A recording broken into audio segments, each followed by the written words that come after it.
Au plus profond des montagnes de la Moria, dans des salles plus anciennes que le soleil lui-même, deux feux se rencontrèrent, l'un de lumière, l'autre d'ombre. Lorsque Gandalf affronta le Balrog, il prononça des paroles qui firent trembler les ténèbres. « Je suis le serviteur du feu secret, porteur de la flamme d'Anor. » Mais qu'était donc cette flamme d'Udun que le Balrog portait en lui? Était-ce le feu de la création ou le feu de la damnation? Aujourd'hui, nous allons percer le secret du lama d'Udun, cette puissance ancestrale née du cœur même de Morgoth. Avant que les étoiles ne s'allument et que le soleil ne projette son premier rayon sur le jeune monde, Arda gisait dans un état de puissance brute et informe. Rien n'était figé, rien n'était achevé. Tout vibrait au rythme d'un chant unique et immense, la musique des Ainur. Les Ainur, créatures de puissance spirituelle nées de la pensée d'Eru Ilúvatar, chantèrent le monde dans sa forme originelle. Par leur mélodie, ils façonnèrent les montagnes et les mers, le vent et le silence, l'ombre et la lumière. Parmi eux se trouvait celui qui brillait plus intensément que presque tous les autres, Melkor, le plus puissant des Valar. En lui résidait une grande puissance, mais aussi une soif insatiable, le désir de se créer lui-même et de posséder un pouvoir qui ne lui appartenait pas. Melkor chercha avec passion la source de ce feu créateur, la flamme impérissable, le feu impérissable que seul Ilúvatar porte en lui. Mais si loin qu'il s'aventura, dans les abîmes au-delà du monde, il ne trouva que silence et ténèbres. De cette déception naquit une pensée plus dangereuse que n'importe quelle arme. S'il ne pouvait posséder le vrai feu, il créerait le sien, un feu qui ne donnerait pas la vie, mais la dévorerait. Ainsi, la première étincelle du lama d'Udun s'alluma. Un feu non destiné à illuminer, mais à consumer. Un feu qui n'apportait pas la chaleur, mais la destruction. Et c'est ce feu que Melkor porta dans le monde lorsqu'il y pénétra et entreprit de pervertir le grand champ à sa guise. Udun, qui devint plus tard le nom de sa première grande forteresse dans les froides contrées du nord, devint le symbole de ce feu corrompu, mais le lama lui-même est plus ancien que toute forteresse. Il est l'expression de la soif de domination de Melkor, un feu né de la rébellion, non de la création. Tandis que le monde se solidifiait, que les montagnes s'élevaient et que les mers prenaient de forme, Melkor s'adressa aux Maiar qui œuvraient près de lui.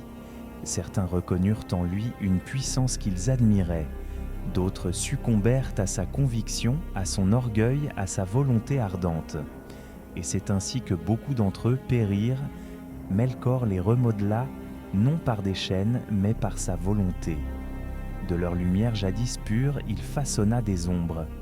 De leur flamme intérieure, il forgea un feu imprégné de ses propres ténèbres. De ces maillards déchus naquirent les Balrogs, des guerriers spectraux, drapés d'ombre et de braises ardentes. Leurs corps étaient comme des feux vivants, leurs mouvements comme les coups de marteau d'un forgeron qui fendent le monde. Mais le feu qui brûlait en eux n'était pas le feu sacré d'Ilúvatar.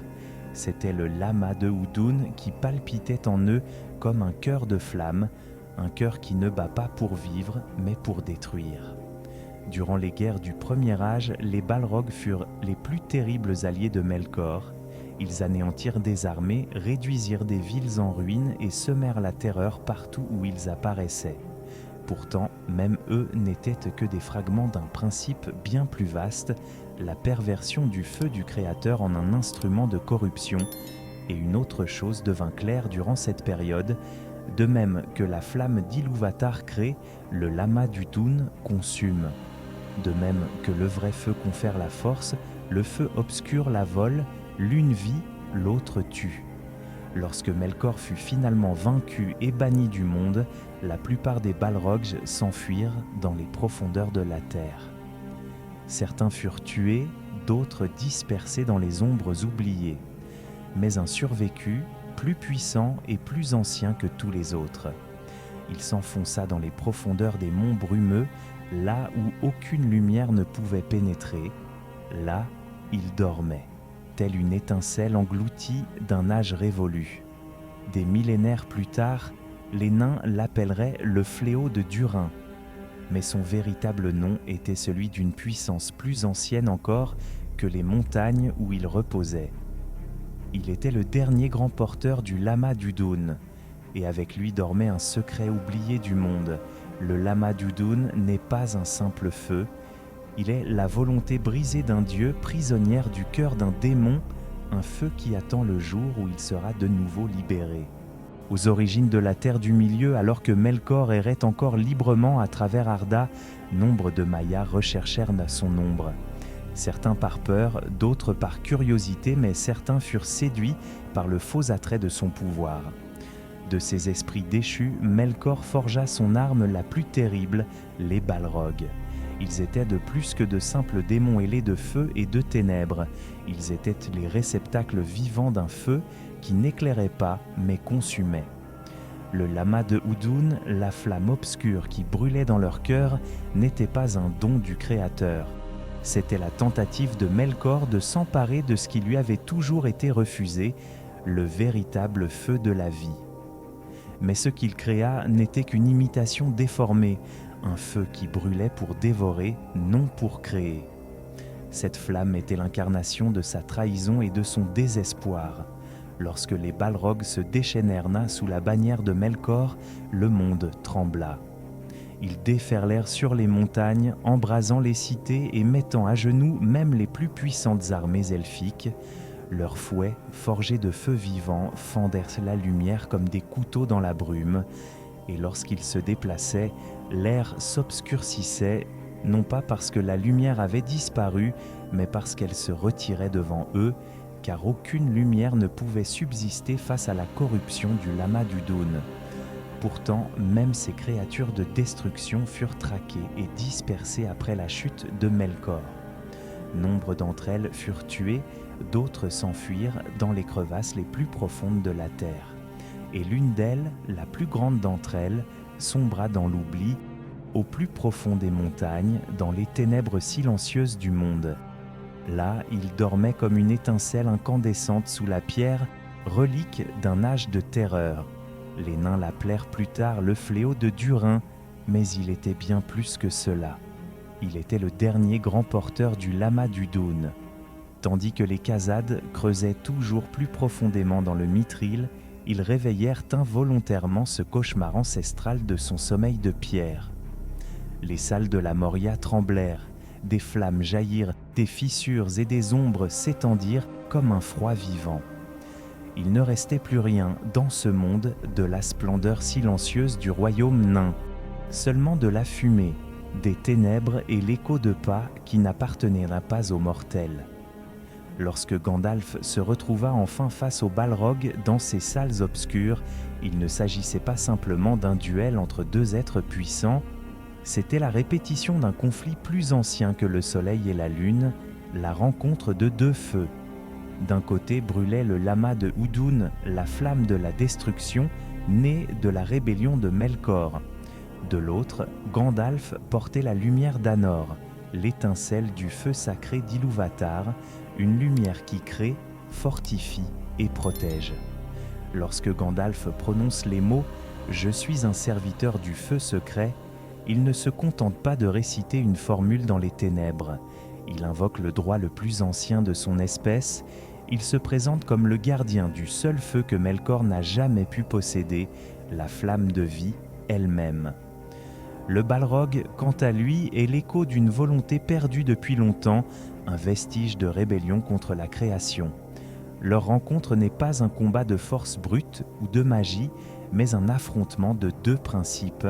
L'un cherche à préserver, l'autre à détruire. L'un cherche à guérir, l'autre à consumer. Et chacun reconnaît en l'autre son ancien adversaire. Tandis qu'ils se tiennent sur le pont de Khazad-dûm, les salles sont silencieuses.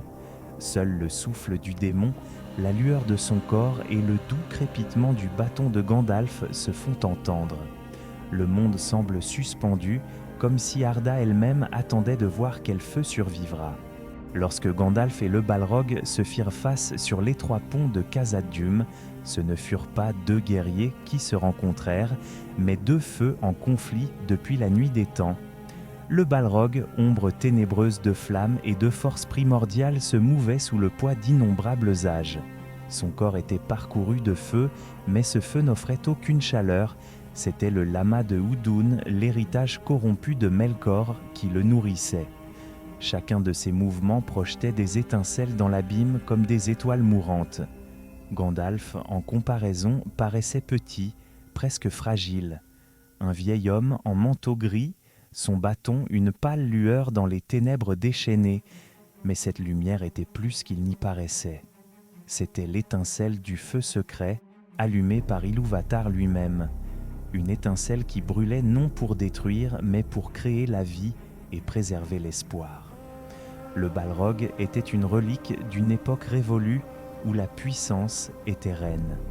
Gandalf était le précurseur d'un monde nouveau où la sagesse et l'abnégation étaient plus précieuses que la force, et ils se tenaient là, deux souvenirs de deux mondes que tout semblait opposer. Le Balrog laissa échapper un rugissement qui fit trembler les murs.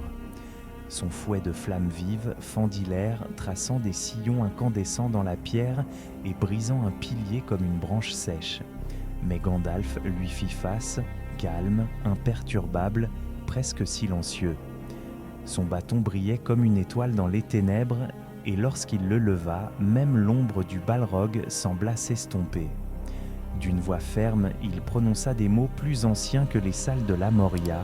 « Vous ne passerez pas ». Ce n'était pas une menace, mais un ordre prononcé non par orgueil, mais par devoir. Le pont, étroit comme un fil, devint le théâtre d'un duel qui transcenderait le destin de la communauté. Le secret de ce combat ne résidait pas dans leur puissance extérieure, mais dans ce qu'ils portaient en eux. Le Balrog était le feu de la rébellion contre la création, Gandalf était le feu destiné à la préserver. Lorsque le démon de toutes ses forces se jeta sur Gandalf, la pierre sous leurs pieds se brisa. Le pont se brisa en deux, le Balrog plongea dans l'abîme, mais avant de tomber, il brandit son fouet et entraîna Gandalf dans sa chute. À cet instant, un silence plus assourdissant que n'importe quel cri s'abattit. C'était comme si la terre du milieu retenait son souffle. Leur chute à travers les ténèbres fut comme un voyage à travers le temps lui-même. Ils dévalèrent des murs antiques, des gouffres qui semblaient être les gueules ouvertes du monde.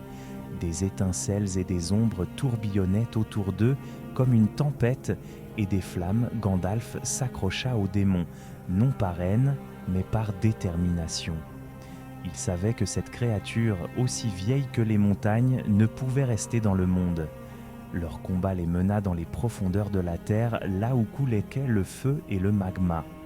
Là, le Balrog était dans son élément et sa puissance grandissait à chaque seconde. Mais Gandalf ne céda pas.